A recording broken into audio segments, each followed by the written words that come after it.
What's up, guys? Welcome back to our daily trade journal and market analysis that will happen at the end of the video. 007 Wall Street here. It's this is for the Wednesday trade journal.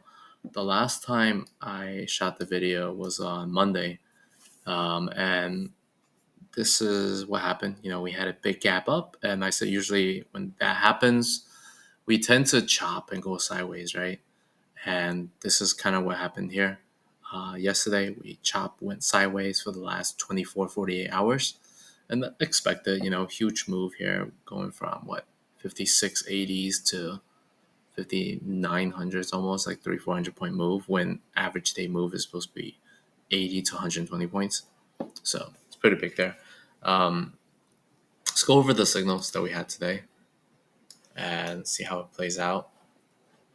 So let me remove the drawings.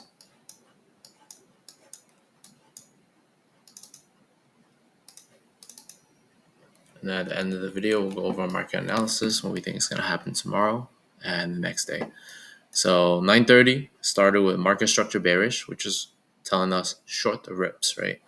And then we got this huge opportunity here, pushed into 5920s, took a short here, worked out really well. We came down. And then by 10:37, which is around here, this area, we got a chips SMH, which is a chip sector sell signal on X10, and this is not directly related to ES, but also very relevant at the same time.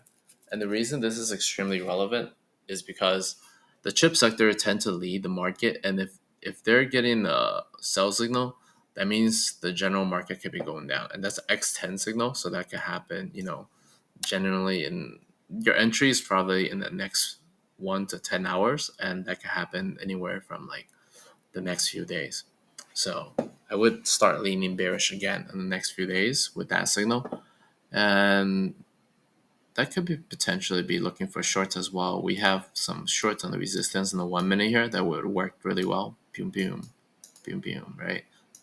I actually shorted this place here, I believe. Because I was out yesterday, and over here our night is day, and I ended up shorting this area, and it worked out pretty good.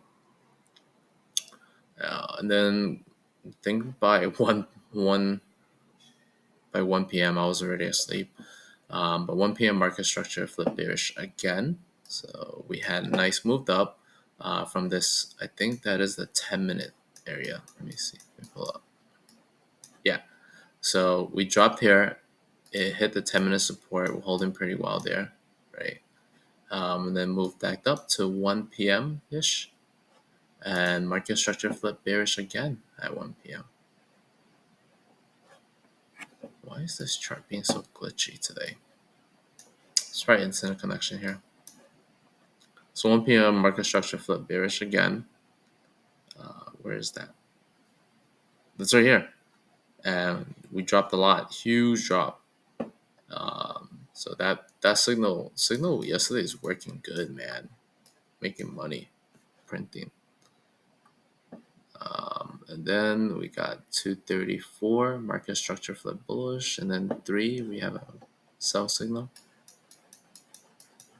The chart is looking so messy because it's so choppy. All the moving averages are together.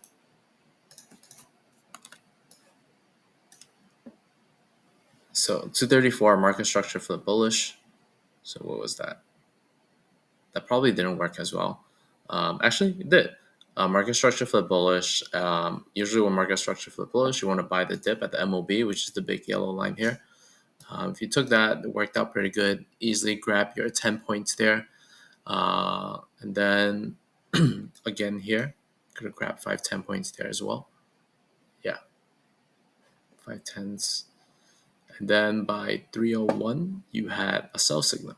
So that was kind of over here. 301, the YM sell signal, which is always iffy. That has only a 50% success rate, but that means you want to start shorting 330, market flip bearish. So that means you want to short any of the rips moving up. So over here, short it. Over here, short it. Short any of the rips moving up. And as you can see, clearly market structure ended up playing out and we went lower, right? So let's take a look at what we think is going to happen tomorrow and the next day and such. It's actually pretty bearish here. This past few days, we've been staying above this red moving average. Yesterday was one of the only days where the moving average caught up and we back tested. And now we went under the moving average here. And all these other moving averages on the 10 minutes are diverting to the downside. Let's go over 30 minute and 48 minute, see how that looks like as well. So, seeing a little bit chop here. 30 minute, we went under the smaller moving average. So 48 minute, same. Went under this smaller moving average, which means now this moving average went from 48 minute support to 48 minute resistance because the candle is under the moving average. So next step is ideally going back to 5860s, give or take. Maybe even a correction to 5765s. God knows everybody needs that to cover. Yeah, I think next move is downwards. You can also backtest the 5830s area for the 195 minute MOB. A lot of people will probably start buying longs there. Let's see how 390. Yeah, we broke over the 390 MOB as well, so pretty bullish there. Daily, getting a little bit toppy. Getting a little bit toppy here. RSI is very toppy. There's divergence here. Relative strength is coming down, which means that even though prices are pretty high, the relative strength is low. There aren't any buyers here, so they need to come back to at least the 195 minute MOB to catch some buyers. Otherwise, nobody's touching this, and it's not gonna go up any further, unless they manipulate out of it.